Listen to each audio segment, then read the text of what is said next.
Esi sveicināts un Dieva svētīts jaunā Dieva žēlastības dienā. Šis ir vēstījums īsi par galveno, un es joprojām pastaigājos pa Jāņa evaņģēliju.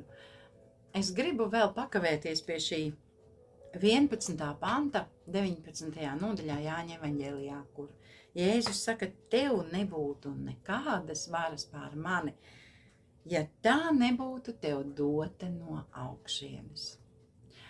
Un šajā vietā tas, ko es saskatu, ir vēl viens atgādinājums par to, ka, lai kāda būtu valdība mūsu zemē vai kādā citā zemē, arī tajā pašā Krievijā un arī tajā pašā Ukrainā un arī Izrēlā, tās visas ir Dieva ieceltas.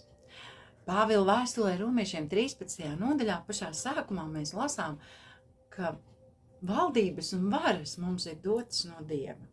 Patīk mums tas vai nē? Tās ir Dieva ieceltas mums par labu. Un jo ātrāk mēs šo patiesību satversim un mazāk kritizēsim valdību, mums ir jāsaprot, ka tad, kad mēs kritizējam valdību, kad mēs kritizējam tās izdotos likumus, mēs kritizējam Dievu, kurš šo valdību ir iecēlis. Vai mēs esam gudrāki par Dievu? Noteikti nē.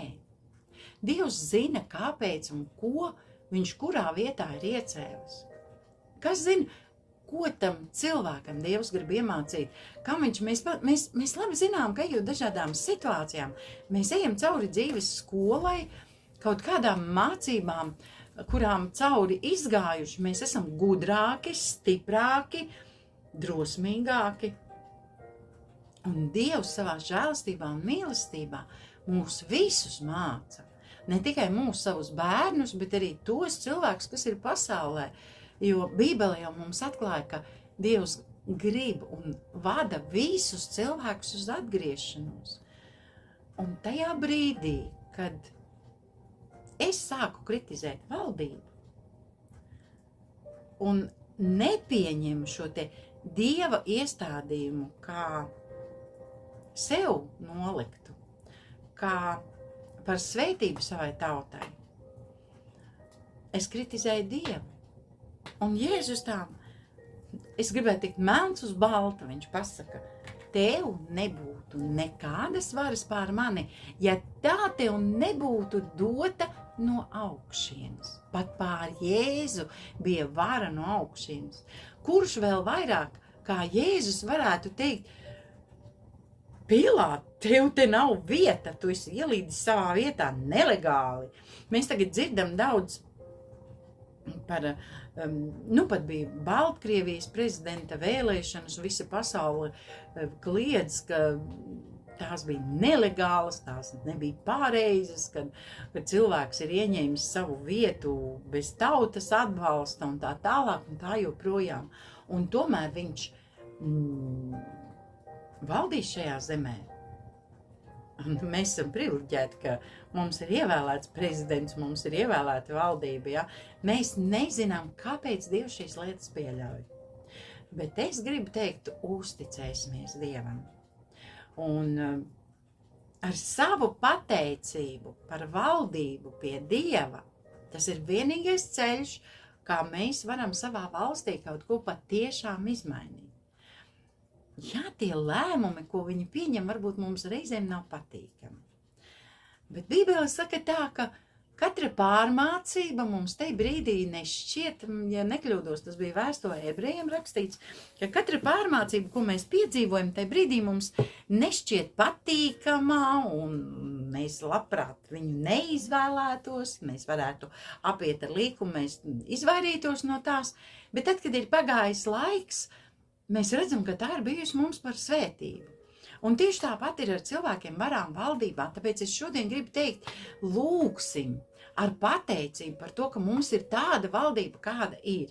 Savā darba vietā es bieži sastopu cilvēkus, kas ņaud un vaimanā un žēlojas par to, cik valdība ir nekrietna, cik tā daudz sev saraust grib kabatā un tā tālāk un tā joprojām. Un mēs redzam tikai medaļas vienu pusi.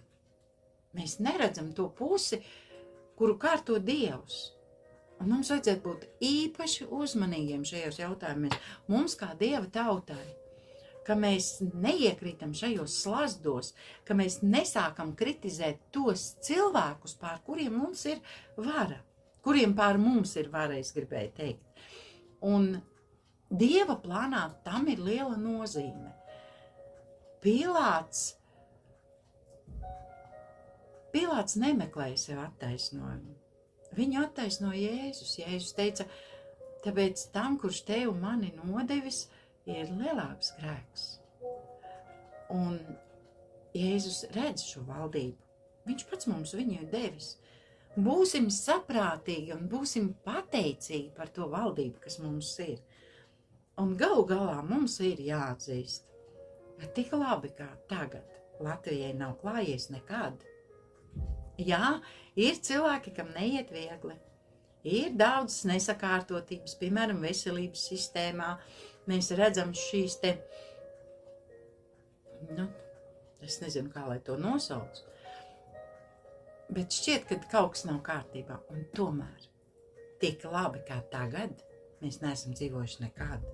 Un lai dod Dievs, ka mēs ilgi varētu tik labi dzīvot, kad mēs varam saņemt visu, ko vēlamies. Mēs varam iepirkties internetā, mums viss atnāk uz māju. Lielpilsētās cilvēki var neiziet no mājas, viņiem ēdienu atnes mājās. Kad vēl ir tik labi bijis? Atzīsim to, ka mums šobrīd ir ļoti labi laiki, un ka tas ir pateicoties Dieva žēlstībai un labestībai. Nav varas, kas nebūtu iecelta no Dieva. Un jo ātrāk mēs būsim pateicīgi Dievam par to valdību, kas mums ir, jo ātrāk mēs ieraudzīsim pārmaiņas tajā. Mums ir Dieva dota. Tā tad laba valdība, vai ne? Mīļais Tēvs, mēs pateicamies par valdībām un varām, kas valda šajā zemē.